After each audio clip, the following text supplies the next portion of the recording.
Allez, c'est parti.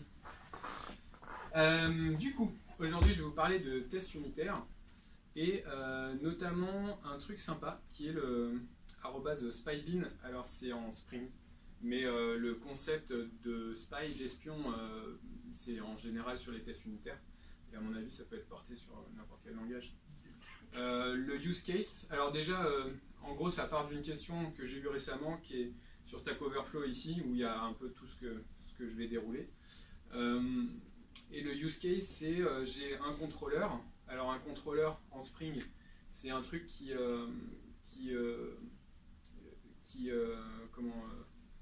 capte des entrées de web service. On va déclarer les endpoints HTTP et du coup derrière on va pouvoir appeler des services, des business services. Oh, c'est comme en... Ouais, dans n'importe quel langage évolué. Ouais. Et donc le contrôleur, lui, il a un service, un business service qui fait des trucs réellement, qui est injecté via AutoWire ici dans le contrôleur. Ça c'est Spring aussi. Et le service, lui, le service que je dois tester, il fait appel à un web service externe. Et en fait, pendant mon test, j'ai envie de tester un des points d'entrée de mon web service, mais j'ai envie de... Enfin, le web service extérieur, il n'est pas forcément disponible pendant mon test. Et donc, j'ai envie de faire semblant ici, donc de de bouchonner en français, de faire semblant que le web service va me répondre OK. Et donc pour ça, c'est la méthode SaveExt qui fait appel à ce web service en dessous. Et donc pour ça, ça c'est mon test unitaire Spring. Alors un test unitaire Spring, là c'est un test d'intégration parce qu'il simule le lancement de l'application, donc il va vraiment entre guillemets bootstrapper l'application, c'est-à-dire vraiment démarrer l'application avec toute une couche HTTP, etc.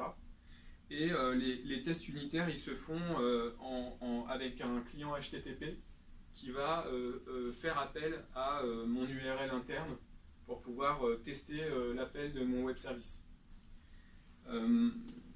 Donc, dans cette classe de test, j'ai mis deux choses. J'ai injecté le contrôleur que je veux tester et j'ai injecté le service pour lequel j'ai envie de dire à Spring, dès que tu m'appelles cette méthode, en fait, tu renvoies autre chose à la place. Ok ? Et donc, dans un test, j'ai une syntaxe là qui dit when, là comme j'ai déclaré mon service en mockbean, je peux dire when, quand tu appelles myservice.transformValue, qui est l'autre méthode que j'ai mis là et dont je ne vais pas forcément parler. Then call real method. Donc avec un mock par défaut il fait rien. Sur n'importe quelle méthode il fait rien. Mais on peut lui dire en fait je veux quand même que tu appelles la méthode d'origine quand on t'appelle sur cette méthode là, transform values. Je veux quand même que tu appelles la méthode d'origine. Et là, je voulais moquer le service SaveExt. Donc pour le coup, c'est when myservice.saveExt then answer. Et là, je peux mettre quelque chose d'autre à la place. Et par la suite, je peux appeler mon web service. Alors ça se fait avec un truc qui s'appelle mockmvc. Ça, c'est le client web, le client HTTP. mockmvc.perform de post sur mon API machin, je peux lui passer les paramètres et derrière je peux faire indexpect status is OK, donc le retour HTTP va être 200, je peux expecter que le JSON contient tel champ avec telle valeur, etc. Et bien sûr par la suite je peux faire d'autres assertions pour vérifier que ça m'a bien fait des calculs ou des trucs comme ça. Je peux aller vérifier en base de données si j'ai bien une donnée, enfin c'est hors scope. Le problème de ça, alors donc ça marche jusqu'à un certain point.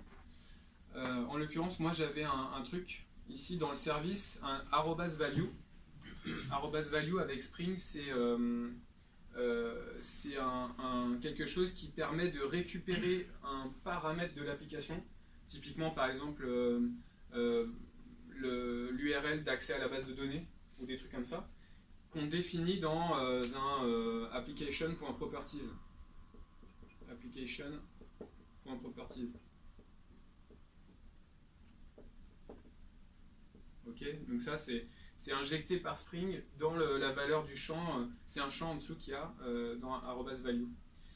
Et en fait, comme je déclare dans un mock-bin par défaut il ne fait rien, et toutes les injections qu'attend mon service, si j'avais un auto-wire, c'est-à-dire une injection d'un autre service au sein de mon service, ou n'importe quoi que je demande à Spring d'injecter, il y aura nul partout. En fait, Spring il dit à un bouchon par défaut il fait rien, tout est nul.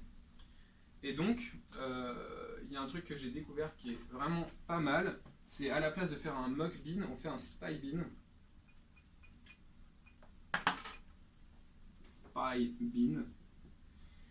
Et le principe du spy, plutôt que le mock c'est un bouchon, le spy c'est un espion, c'est en fait on part du vrai objet et on va surcharger juste certaines méthodes. Donc à la place d'avoir quelque chose qui fait rien, j'utilise le vrai objet. Donc Spring va injecter tous les champs qui normalement sont injectés dans mon service. Il va m'injecter mes valeurs depuis mon application.properties.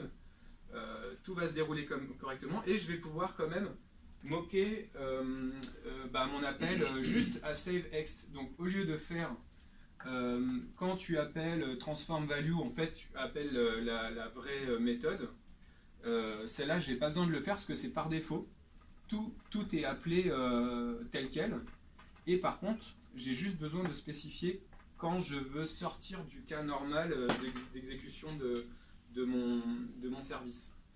Et donc là il y a juste un truc à faire à la place, c'est pas tout à fait la même syntaxe. Mais bon, là c'est spécifique à Spring, il faut inverser. Il faut faire do answer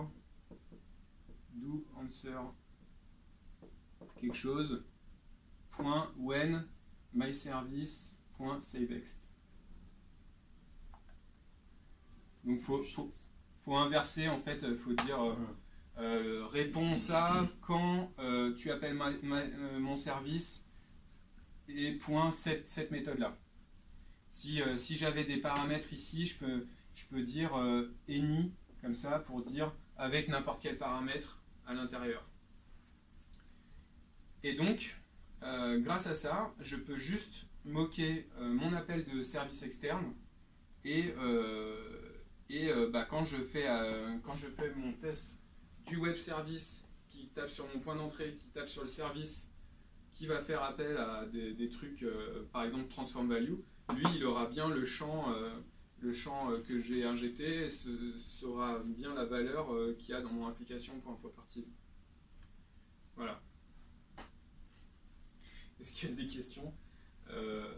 Le cas d'utilisation ici, c'était pour tester du coup un de mes web services et simuler du coup la réponse de ce web service. Donc chaque fois qu'on veut tester un cas, il faut changer les valeurs dans Properties, c'est ça?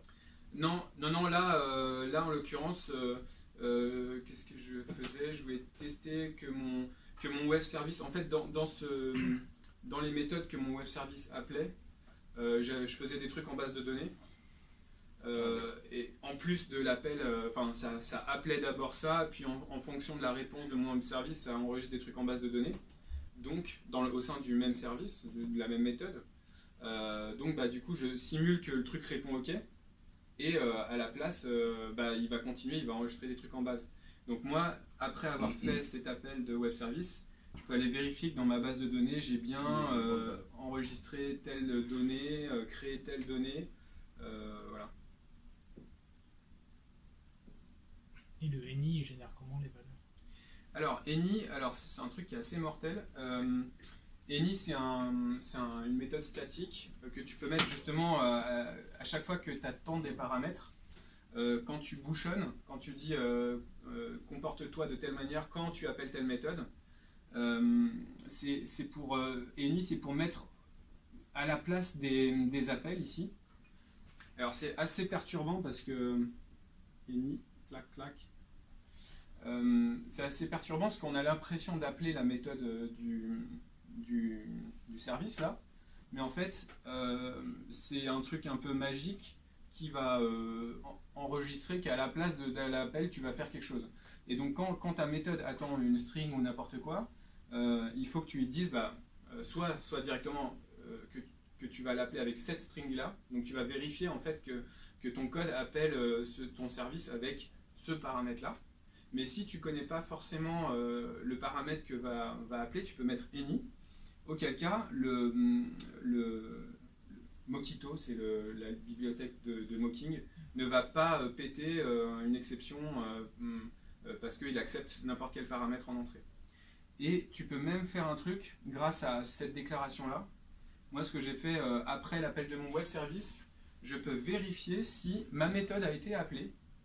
Donc je peux dire verify de my service. Bon, on voit plus, mais time a été appelé 2 fois, par exemple. Tu peux dire, je veux vérifier que cette méthode, elle a été appelée 2 fois. Et après, tu peux dire, donne-moi les paramètres avec lesquels ça a été appelé et faire des assertions sur ces valeurs de paramètres qui ont été appelées après ton appel. Et là, c'est ce que j'ai fait en fait pour m'assurer que mon service appelle bien mon web service avec les bons paramètres que j'attends. Par exemple, c'était un nom de fichier. Je voulais vérifier qu'il appelle le web service avec un nom de fichier que j'ai envie que je sois sûr que ça va être ce fichier-là qui va être créé.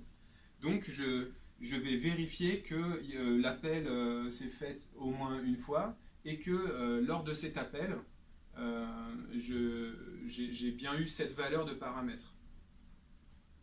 Donc ça, c'est avec verify.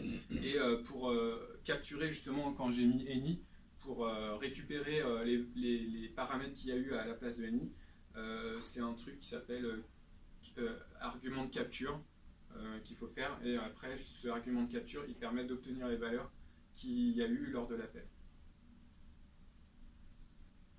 Donc tu peux comparer les valeurs d'entrée avec ce que tu as mis dans la base.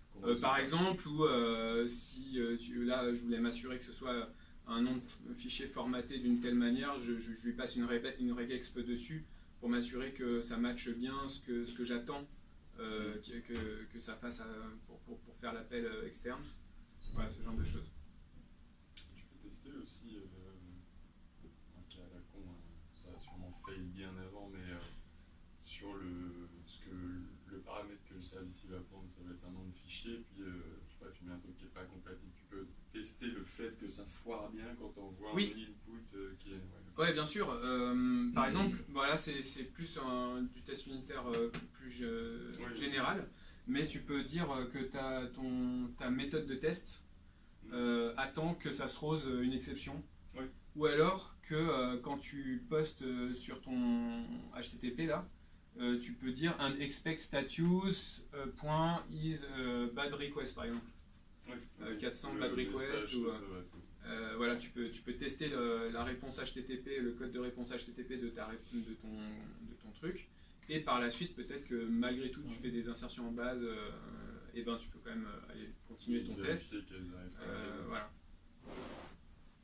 L'intérêt de faire ça, c'est que là pour développer mon web service, quand je devais le tester, enfin si j'avais dû le tester à la main à chaque fois que je modifiais un petit peu mon code, il faut que je simule une requête, enfin il faut que je lance le tout, que j'ai ce web service externe, soit que je le lance moi-même sur ma machine, que je configure les URL qui vont bien pour que ça fasse appel à mon web service externe, voilà, et ensuite que j'aille faire un curl ou avec Postman faire une simulation de requête HTTP, et que dès que ça foire, bon bah je corrige mon code et je relance mon application, je reteste, etc. Alors que là, le lancement de mon test complet, il me prend, je sais pas, en tout, ça fait 10 secondes. Donc j'ai juste à faire play et le truc bouchonne le web service, me le lance et derrière, à chaque fois, je peux progresser dans mon code du service tout en étant sûr que ce fonctionnement-là fonctionnera toujours. Et ça, c'est une fois qu'on l'a écrit, ça reste dans tous les tests de l'application. C'est chouette. Est-ce que vous avez d'autres questions? Dans le do answer, qu'est-ce qu'on peut mettre? Dans le do answer, tu reçois un paramètre, alors là c'est du Spring, hein. Tu reçois un paramètre qui s'appelle invocation et tu peux faire quelque chose avec par exemple les arguments passés à ta méthode. Tu peux récupérer mon premier argument. Si c'est ça, j'envoie ça. Voilà, faire ce que tu veux. Ou alors, dans tous les cas, par exemple, à la place de do answer, tu peux faire do reply, je crois, et do return, et tu mets un truc statique. Par exemple, une chaîne de caractères. Et donc, tout le temps, il va renvoyer cette chaîne de caractères. Il va filtrer par rapport au do replay, c'est ça? Non, si tu mets qu'est-ce que je viens de dire, do return, une chaîne de caractères. À chaque fois que tu appelleras que le service est appelé sur cette méthode, il renverra ta string que tu as dit dans doReturn. Mais l'intérêt de doAnswer, c'est de faire quelque chose en fonction des paramètres d'appel. Des arguments plus développés. Voilà. On peut renvoyer des listes de ce qu'on veut. Tu peux renvoyer ce que tu veux, return n'importe quel objet. C'est le scénario. Ouais, enfin, c'est ça. C'est dans les tests unitaires, on dit given, en supposant que ça se comporte de cette manière, then tu testes et tu fais tes assertions par la suite. Donc bien sûr, quand tu moques, tu fais du bouchonnage comme ça, tu supposes que tout ça marche. Et du coup, toi, tu t'assures que juste le comportement vis-à-vis de ce truc-là fonctionne. Et pareil, tu peux tester en faisant un mocking que le truc renvoie KO par exemple, que toi tu te comportes bien quand l'autre répond une erreur. Parce que tu pourrais justement dire que ton web service il throw une exception à la place. Tu vois, tu peux dire throws exception when machin. Et du coup, toi tu peux faire appel à ton web service et tester derrière que je sais pas, il se comporte bien comme attendu. Il renvoie une erreur 500 ou j'en sais rien. En fait, c'est comme un raccourci du web service externe. Ouais, c'est ça. Ça te permet de ne pas le lancer, de pas le. Enfin voilà, vu que ça, c'est pas développé dans le scope de ton projet, tu dépends de ce web service, tu le mets de côté, quoi. D'autres questions? Eh ben merci. Merci à toi. Vous pouvez aller sur Stack Overflow.